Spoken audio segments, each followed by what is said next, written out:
পুল shot এটা খুব vital shot, একটা বিগ স্কোরিং শট। এই শট না জানলে মাথায় রাখবে যে তোমার ক্রিকেট কেরিয়ার একদম বৃথা, তুমি স্কোরিং করতে পারবে না। বেঙ্গল ক্রিকেট ইউটিউব চ্যানেলে আমি আগেই এই পুল শটের ভিডিও একটা বানিয়েছি, সেই ভিডিওর লিংক আমি এই ভিডিওর ডেসক্রিপশন বক্সে দিয়ে দেবো, তোমরা দেখে নেবে সেখান থেকে। তথাপি আরেকবার যারা নতুন এত সাবস্ক্রাইবার তারা জানতে চাইছো, এবং একজন স্টুডেন্টও আমাকে ফোন করে বলেছে স্যার পুল শটটা একটু আরেকবার ভালো করে ডিটেলসে দেখান। খুব ভালো করে বুঝে নাও, পুল শটটা মারার জন্য কতগুলো বেসিক জ্ঞান থাকা দরকার। কিছু স্টুডেন্ট পুল শট মারে যখন, তখন বডি ব্যালেন্স পিছনে চলে যায়, পুল শটে কিন্তু জোর আসবে না। এইখানে অনেক স্টুডেন্ট ভুল করে, অনেক স্টুডেন্ট অনেক একাডেমি থেকে আমার কাছে আসে, তারা কিন্তু যখন পুল মারে ম্যাক্সিমাম, সবাইকে বলবো না আমি, ম্যাক্সিমাম স্টুডেন্টের কিন্তু পুল মারার সময় বডি ব্যালেন্স পিছনে চলে যায়। আইদার পুল মারার সময় যদি তোমার বডি ব্যালেন্স পিছনে চলে যায়, মাথা রাখবে তুমি no wire in the ball হবে, বলের সাথে তোমার কোনো কন্ট্যাক্ট থাকবে না, তুমি চোখের থেকে বল হারিয়ে ফেলবে এবং তোমার শটে কোনো জোর আসবে না, শটে পাওয়ার আসবে না। মিলিয়ে নেবে আমার কথাটা। ফার্স্ট অফ অল তাহলে কি করতে হবে পুল শট মারার জন্য? পুল শট মারার জন্য আমরা যেরকম ফ্রন্ট ফুটে অনেকে পুল মারে, অনেককে দেখেছো, অনেক প্লেয়ারকে। আমি এক্সেপশনাল উদাহরণ একজনকে দিতে পারি, অস্ট্রেলিয়ার বিখ্যাত ওপেনার ম্যাথু হেডেন, যিনি কিন্তু সবসময় পুল শটটা মারতেন সামনের পায়ে বড় এবং বডি স্ট্রেচ করে সামনে মারতেন। যদি আমি রিকি পয়েন্টিং স্যারকে ধরি তাহলে উনিও পুল মাস্টার হিসাবে রাখেন। ম্যাক্সিমাম ওনার পুল দেখবে খুব সামনে হয় না, পিছনে যায় না, কিন্তু মাঝখান থেকে ফিনিশ করে। রোহিত শর্মা আমাদের স্যারও পুল মারেন, কিন্তু আমার মনে হয় যেন পুল মারার জন্য রিকি পয়েন্টিং স্যারের পুলটা একটা বেস্ট এক্সাম্পল যে কোনো স্টুডেন্টের জন্য। আমার ম্যাথু হেডেনকে ভালো লাগে, তাই আমি ওনার পুল শটটা বেশি দেখি এবং খুব ভালো মারেন উনি পুল শটটা, নো রিস্ক পুল শট মারেন। তোমরা অ্যাপ্লাই করতে পারো এই শটটা। ওনার রেসপেক্ট বা ওনার রেশিও অনুযায়ী পুল শট মারার যে টেকনিক খুব সুন্দর। কারণ ধরো মিড উইকেট একটা ফিল্ডে দাঁড়িয়ে আছে, তোমাকে শট কতটা ভালো করে বুঝবে। মিড উইকেট একটা ফিল্ডে দাঁড়িয়ে আছে, বোলার প্ল্যান করেছে তোমাকে আউট করবে বলে, তোমাকে শর্ট বল করছে। এখন তোমার ফোর্স যদি তোমার শটে না থাকে তাহলে তোমার বল কিন্তু হাওয়ায় যাবে। সবচেয়ে বেটার যদি তুমি গ্রাউন্ডে পুল খেলতে পারো, যেটা আমাদের এখনকার ওপেনার ব্যাটসম্যান শুভমান গিল খেলে থাকেন, গ্রাউন্ডে পুল মারে, সেফ পুল। বডি ওয়েট যখনই তোমার পিছনে যাবে, বডি ওয়েট খুব ভালো করে বুঝবে, বডি ওয়েট যখনই তোমার পিছনে যাচ্ছে তোমার কিন্তু ওয়েট পিছনে চলে যাচ্ছে, কোমরে চলে যাচ্ছে, যার জন্য কিন্তু তোমার এই এই এই ভার্সানটা উপরে চলে যাচ্ছে এবং বল কিন্তু অটোমেটিক এয়ারে যাবে। এবং যেহেতু তুমি এখান থেকে আর ব্যাটটাকে বেশি দিতে পারবে না, ফুল ফ্রেশ ফিনিশ করতে পারবে না, যা ফিনিশ হবে দেখো এখান থেকে, আমি যদি পিছনে দেখাই, এখান থেকে এইখানে ফিনিশ হবে, বল হাওয়ায় উঠবে এবং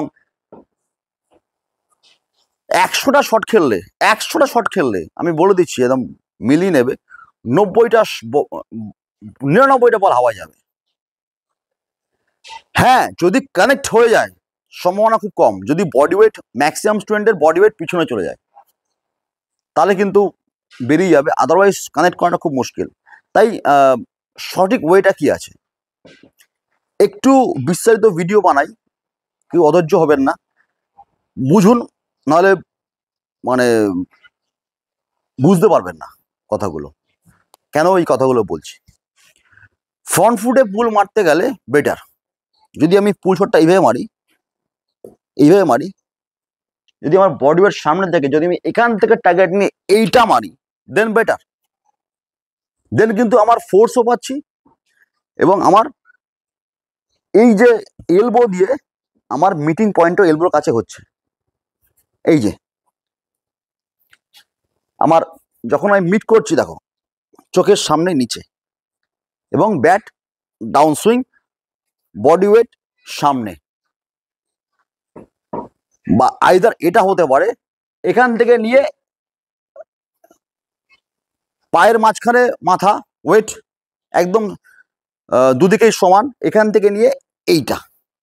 বাট কখনোই এখান থেকে এইটা হবে না, এইটা উঠবে না। উঠবে সেটা হুকে মারার সময়। What is the difference about pool and hook, between pool and hook, এইটা আমি আরেকদিন বিস্তারিত বুঝিয়ে দেবো। হুক শট কোন বলে মারবেন আর কোন বলে আপনি পুল শট মারবেন, দুটোর মধ্যে পার্থক্য কিন্তু অবশ্যই রয়েছে। কি করতে হবে, করণীয় কি? করণীয় যে জিনিসটা আছে সেই জিনিসটা আমি আপনাদেরকে বলে দিচ্ছি। পুল বল, কোন বলটাকে আপনি পুল বল মারার জন্য চুজ করেন? অফ স্ট্যাম্পের বাইরের বল না, লেগ স্ট্যাম্পের বল না, মিডল স্ট্যাম্পে বল বা অফ স্ট্যাম্পের একটু ভিতরে, ফোর স্ট্যাম্পের একটু মাঝামাঝি জায়গায় বল পড়ছে, বলের পিচ আপ, সেই বলটা যখন আমার এই বুকের কাছে রেস করে উঠে, তখন সেই বলটাকে কিন্তু আমি পুল মারার জন্য রেডি থাকি। অবশ্যই আগে পিচ আপ হতে হবে, আগে পিচ আপ হলেই বুকের কাছে উঠবে, ন্যাচারাল ঘটনা। সুতরাং আমার কাছে এনাফ টাইম। তো আমি কি করে যাব বলের কাছে, এটা বুঝতে হবে। ফার্স্ট অফ অল আমি যদি এইভাবে দাঁড়াই, খুব ভালো করে বুঝবে, তাহলে আমার ফ্রন্ট ফুট মুভমেন্ট এই যে এটা হচ্ছে, এখান থেকে আমি টোয়ে উঠতে পারি উপরে যাওয়ার জন্য, বলটাকে নিচে মারার জন্য, ও এখান থেকেও আমি কানেক্ট করতে পারি ফর 6 রান। সেটা ব্যাটসম্যানের মেরিট অনুযায়ী হয়। বাট কখনোই কিন্তু আমার এইটা এরকম হবে না। দেন এই ওয়েট কিন্তু কখনোই কোমরে চলে যাবে না। দেন দেখো আমার কিন্তু এই পোর্শনটা উপরে চলে গেছে, আমি হাওয়ায় আছি, তাই বলও হাওয়ায় যাবে, ন্যাচারাল। যা হবে যাই করবো না কেন, আমি মাথায় রাখবে আমি ন্যাচারালি নিচে একটু আগে বললে এখান থেকে এইটা মারি, এটা বেটার, বা এখান থেকে এইটা মারা যায় চোখের সামনে, এখান থেকে ফিনিশ, ঘুরিয়ে দাও, জাস্ট এই কোমরটাকে টুইস্ট করে দেবে। দেখো এখান থেকে এই মিটিং পয়েন্ট টুইস্ট, টুইস্ট। আমি একটু টোয়ের উপরে উঠছি, যদি আমার পায়ের দিকে তাকাও দেখতে হবে টোয়ের উপরে উঠছি, মিটিং পয়েন্ট টুইস্ট। কারণ কেন উঠছি, বলের বাউন্সটাকে নিচে রাখার জন্য বলের উপরে বাড়ি মারছি, বলের উপরের পাটে। যদি একটু উপরে আসে, যদি একটু মিডিল, একটু এতটা হাইটে না ওঠে, চেস্টের উপরে না ওঠে, যদি চেস্টের নিচে থাকে, তাহলে এখান থেকে দাঁড়িয়ে কিন্তু আমি এটা মারতে পারছি। সেটা একদম ফোর্সফুলি 6 রানের জন্য আমি চেষ্টা করব। বেসিক্যালি যারা পুল মারছো তারা কিন্তু এই ব্যাপারটা বুঝে নাও,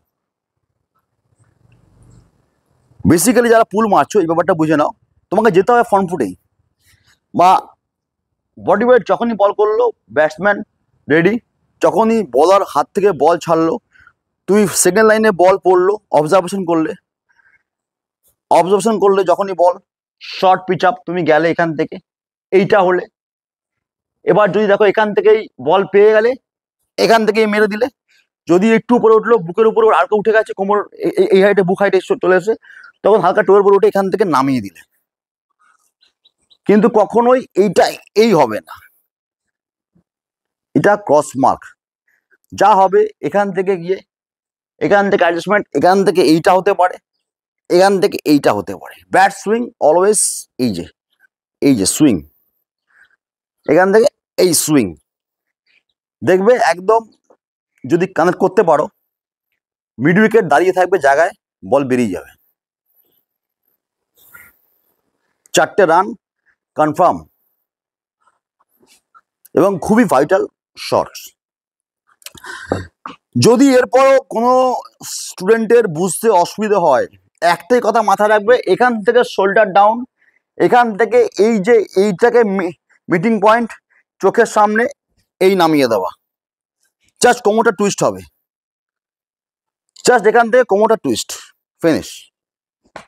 যদি এরপরও কোনো স্টুডেন্টের বুঝতে অসুবিধা হয়, আমাকে সরাসরি ফোন করতে পারো, নিচের যে নাম্বারটা দেখা যাচ্ছে ওইটাই আমার WhatsApp number, all in one number.